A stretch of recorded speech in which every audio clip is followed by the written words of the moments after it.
Bonjour et shalom à tous. Nous sommes le jeudi 30 janvier 2025. Soyez les bienvenus à un merveilleux moment de méditation avec le révérend Jean-Claude Koffi. Aujourd'hui, nous vous invitons à le suivre dans la 7e partie de la série intitulée « Les 8 dimensions ou expressions de la foi ». Hébreux chapitre 11 verset 8 est le verset d'ouverture de cette méditation. Il est écrit « C'est par la foi qu'Abraham, lors de sa vocation, obéit et partit pour un lieu qu'il devait recevoir en héritage et qu'il partit sans savoir où il allait. » L'une des dimensions de la foi qui est pratiquée presque instinctivement par tous ceux qui marchent et vivent par la foi est la foi-obéissance. La foi-obéissance se manifeste toujours par une action concrète correspondant à l'impulsion que suscite une recommandation d'émanation divine ou biblique. La foi-obéissance appelle toujours à l'action. Elle incite à la mise en pratique de ce que Dieu recommande.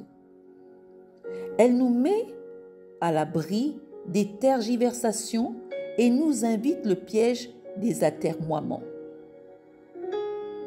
Elle proscrit l'inaction et la passivité. La foi-obéissance est indispensable au développement d'une vie chrétienne fructueuse, féconde, épanouie et heureuse, puisqu'elle commande la pratique de la parole reçue. C'est pourquoi l'auteur de l'épître aux Hébreux dit que c'est par la foi qu'Abraham, lors de sa vocation, obéit et partit pour un lieu qu'il devait recevoir en héritage et qu'il partit sans savoir où il allait. La foi-obéissance pousse à l'action. La foi-obéissance conduit à l'action en ayant pour seule motivation la parole entendue ou la promesse reçue. Cependant, il est utile de noter qu'il peut arriver que la foi-obéissance ne soit pas mue par une attente humaine. Dans ce cas, l'attente est du côté de Dieu. En effet, quand Dieu nous sollicite à travers la foi-obéissance, c'est qu'il désire notre partenariat afin d'accomplir un pan de ses desseins. À titre d'exemple, on se rappellera qu'Abraham n'avait aucune attente quand Dieu lui ordonna de partir de son pays, de sa patrie, de la maison de son père. L'attente était plutôt du côté de Dieu. Dieu avait trouvé en Abraham un partenaire pour réaliser son projet de se susciter un homme par qui il bénirait toutes les familles de la terre. Avant Abraham, il y eut Noé.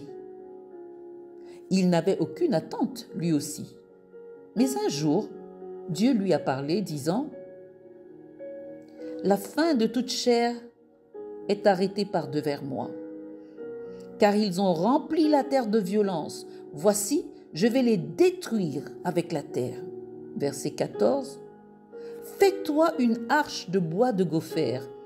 Tu disposeras cette arche en cellules et tu l'enduiras de poix en dedans et en dehors. » Genèse 6, du verset 13 au verset 14.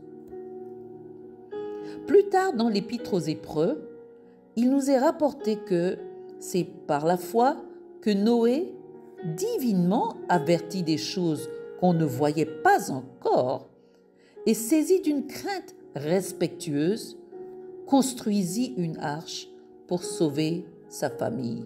Hébreux 11 au verset 7. Noé avait la foi-obéissance. C'est cette foi qui l'a motivé à construire l'arche suivant la recommandation divine.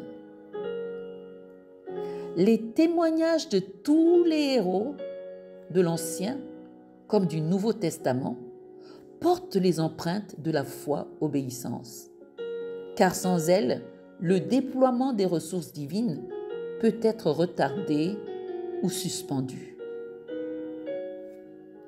Pierre et ses compagnons n'auraient pas expérimenté de pêche miraculeuse sans la foi-obéissance. Considérons ensemble ce que Luc a dit à ce propos. Luc 5, 3 à 6. Il est écrit au verset 3 : « Il monta dans l'une de ces barques qui était à Simon, et il le pria de s'éloigner un peu de terre.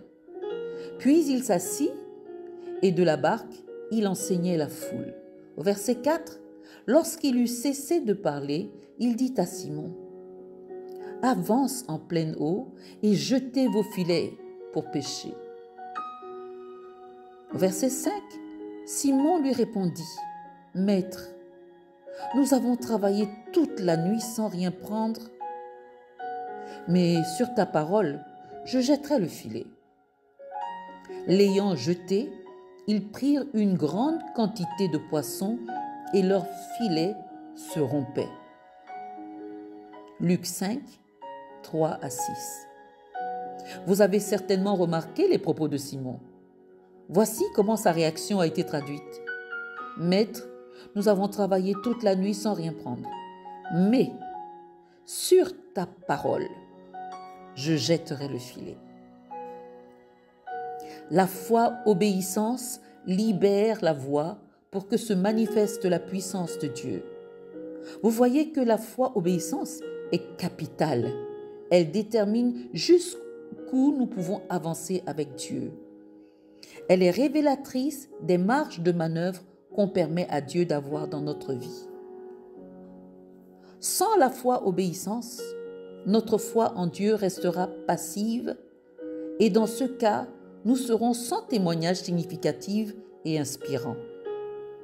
Dit autrement, à moins que nous manifestions la foi-obéissance, notre foi en Dieu sera exactement comme le genre de foi évoqué dans l'épître de Jacques, une foi sans aucune œuvre. Pour conclure cette brève analyse, je voudrais que nous prêtions attention aux paroles de Dieu en 2 Corinthiens chapitre 4. Il est écrit : « Et comme nous avons le même esprit de foi qui est exprimé dans cette parole de l'Écriture, j'ai cru, c'est pourquoi j'ai parlé. Nous aussi nous croyons et c'est pour cela que nous parlons. » 2 Corinthiens chapitre 4 verset 13.